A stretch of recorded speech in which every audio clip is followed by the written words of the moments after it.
Building buildings and spaces for commercial businesses, I so often see owners who simply aren't getting what they need to be successful with their projects. They're confused, they're unhappy.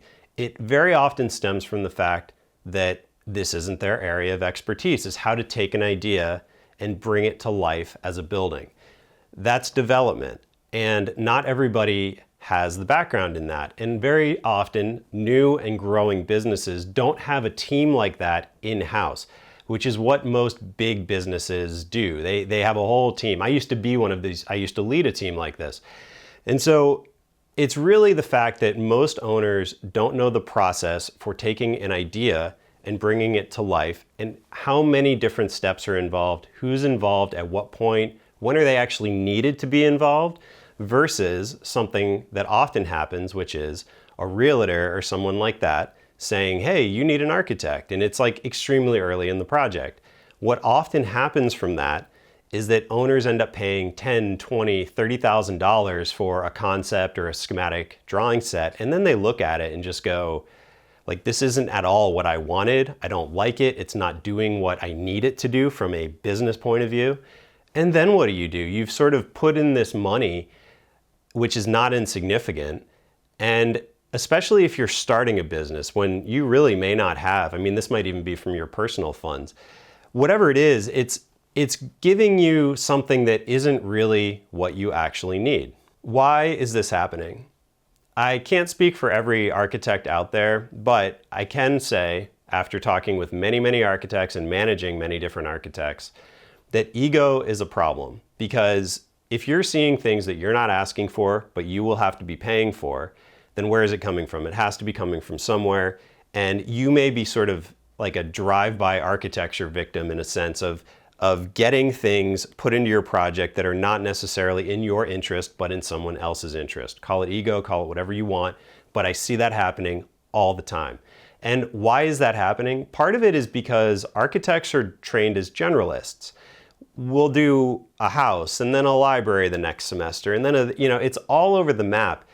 And that's okay in an academic setting, but in a professional setting, that doesn't really help us, because what you're getting is someone who says yes to things they probably shouldn't say yes to. So they may not be an expert in the thing you're trying to do, but I can guarantee they will say that they'll do it.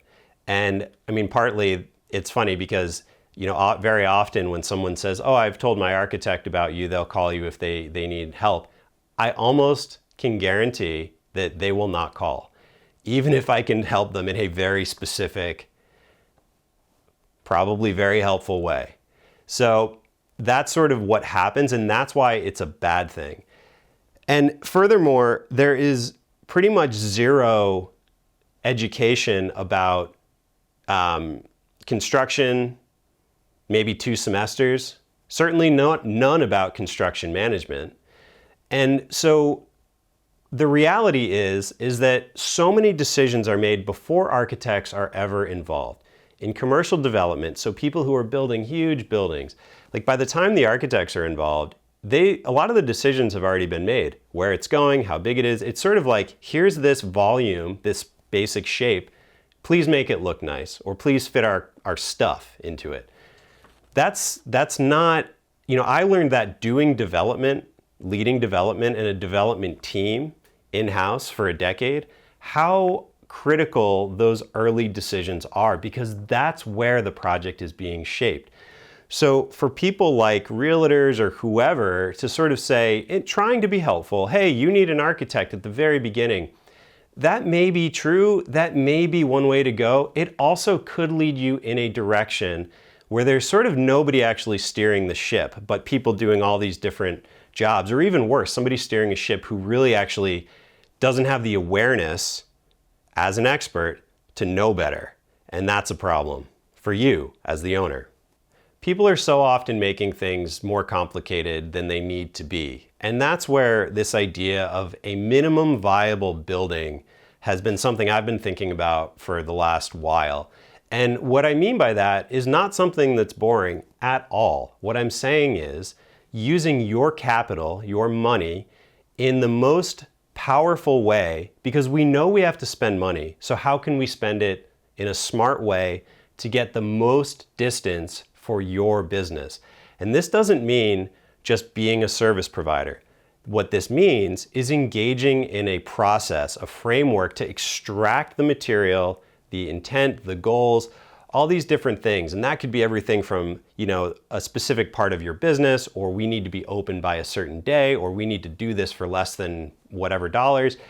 And so my point is that the goals are your goals. And that's why everything that I do is in response to you. And that doesn't mean that it's simple at all, because all of my sort of education and training and licenses and this and that, that's all in the background when we're having these conversations in a much more sort of therapist style way about what are we really trying to do here? And then that's what we turn into something so that when you see it, it actually looks like it may not even look like what you imagined it would be, but it's using your money efficiently.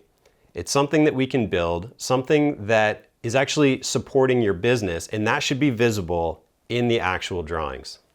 What I can say for sure is that if you're doing a project, it's almost never about adding complexity. It's about reducing things. It's about boiling it down. It's about cutting cost, rarely adding cost. Even on super high budget projects, there is a budget that you have to be within. And so it's not easy to do that. And that's why, and it's really not easy to do that way at the end of the process after you've drawn this whole building up. It's much better, and this is where commercial developers are a model, and this is again where this framework has been evolved from, is experience and best practices to have a better understanding earlier in the process about timeline, budget, and how design fits into that, of course, based around your goals. Are you looking to open fast? Are you don't really care, you just want high quality? It's all about you, and that's why the answer to pretty much every question is it depends, because it depends on what you want as the owner. And so if you're having conversations that aren't centered around that, I would ask more questions and I would, push for that. If you are seeing things that are fussy and sort of angles and gobbledygook and whatever, contractors look at that and see dollar signs because it's fussy and they have to build it. It kind of makes sense. And so if you don't want that, if you're not asking for that, it's your project. You have the right to ask for something that is closer to the idea of a minimum viable building, which again does not mean that it's boring in any way. It just means using our money wisely and being really careful with spending it on the things we have to do in a very sort of compelling way, and then filling in the gaps and doing the best we can after that.